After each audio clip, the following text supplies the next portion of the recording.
So I wanted to do an update video on a concept that I had earlier this spring that by most accounts has been a pretty big failure or a big miss, but I think it's important to share those sorts of things as well. And actually, I feel like at the end of the season I can look back at this whole experiment and maybe it wasn't as much of a failure as I thought, but in the moment it's feeling like most of my attempts with these containers is not really working out that well.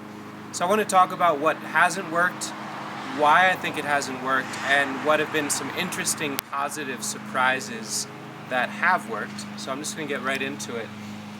The big idea was this spring, what if we took over a parking space or two in the driveway and laid out all these containers with nice seed starting mix and grew tons and tons of trees in the driveway instead of parking in it. And as a concept, I think it was pretty compelling and pretty exciting.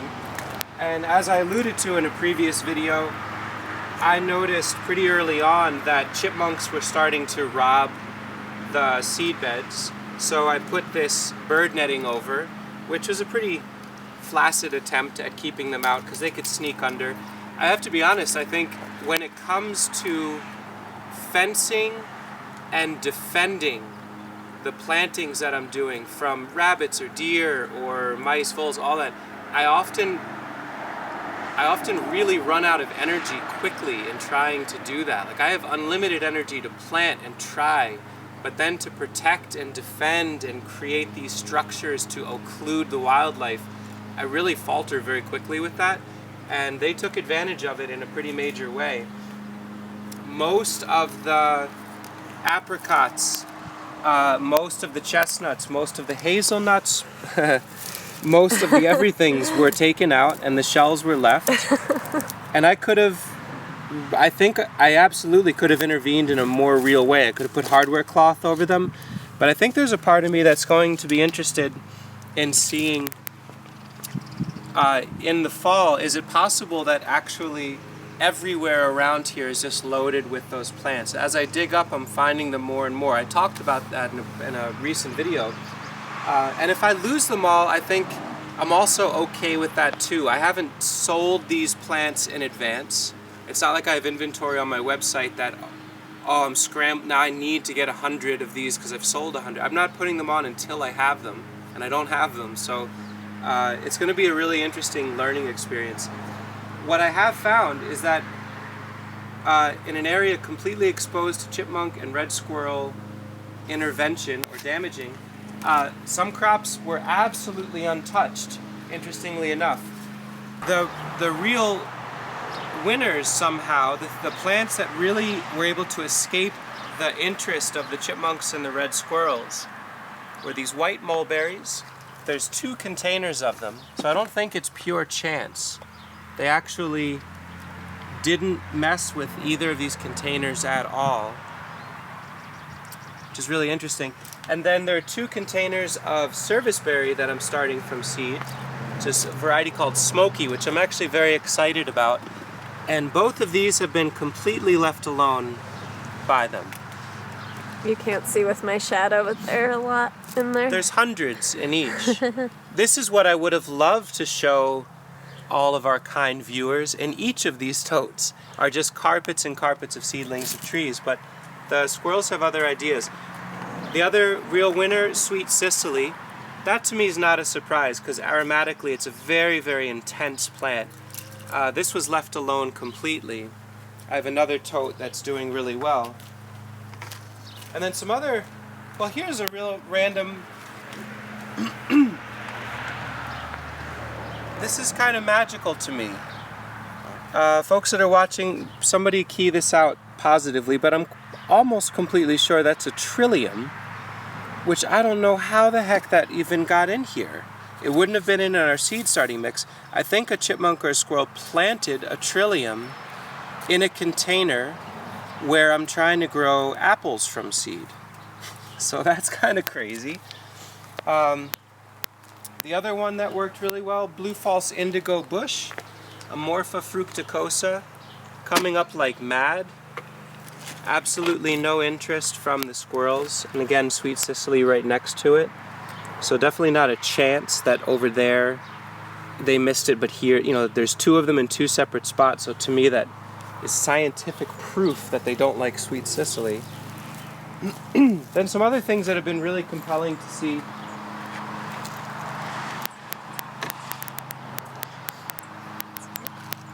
Just took the greenhouse poly off of this container, which was, I talked about in another video. I never got around to seeding this out. So this is another part of the theme of like, not everything is as amazing. So it's kind of nice to see that I had this intention of filling this out with all sorts of amazing seeds. Never got around to it, with the exception of these two trays. And so these are just filled with burnt radishes at this point. But that's fine, we can dump these out, we can start again. This can get fed to the chickens. But in these two totes, some pretty miraculous new bits of information for me. In this one, I have tiny root fragments of a dwarf sour cherry called Lutoka rose. I'm not sure if I'm saying that right. But in the extreme heat and without any watering of being in this high tunnel up until now, almost every single one of those little fragments of root must have, I didn't dig around, but I'm seeing the tops, they must have calloused and pushed new roots. And so here are clones of a pretty darn exquisite dwarf sour cherry. Really high value, not super common plant. And so I feel like I might have cracked the code on how to propagate these clonally, which is incredibly exciting. And Turkish rocket, I had a whole pile of old roots that I wasn't sure what to do with. I had trimmed them off of plants that I was shipping to people, and I just packed this thing with roots. So I'm going to sacrifice one to show you. Just wads and wads of roots. That was a nice surprise. They calloused and were able to push new growth, not unlike comfrey. So Turkish rocket showing itself to be nearly as strong as comfrey in being able to clone from root fragments. And just to hedge my bets, I put in a bunch of seed of Turkish rocket, and that came up beautifully as well. So all in all, with... It looks incredibly different though, what came up from seed and the clone. Oh, or the yeah. roots. Yeah, right. I mean, some of these are weeds, you know, there's clover, whatever. Yeah, but it's cool how different they look. The leaves look so different. Right, and these are, you know, I'd prefer to grow these from seed, but it's cool to see that from root fragments they'll come up as well. It's also informative to tell people, if they buy the plant and they're growing it, be aware that if you grow Turkish rocket somewhere and you dig it up to get rid of it or to transplant it, the likelihood is it will come back from root fragments. That's pretty good information.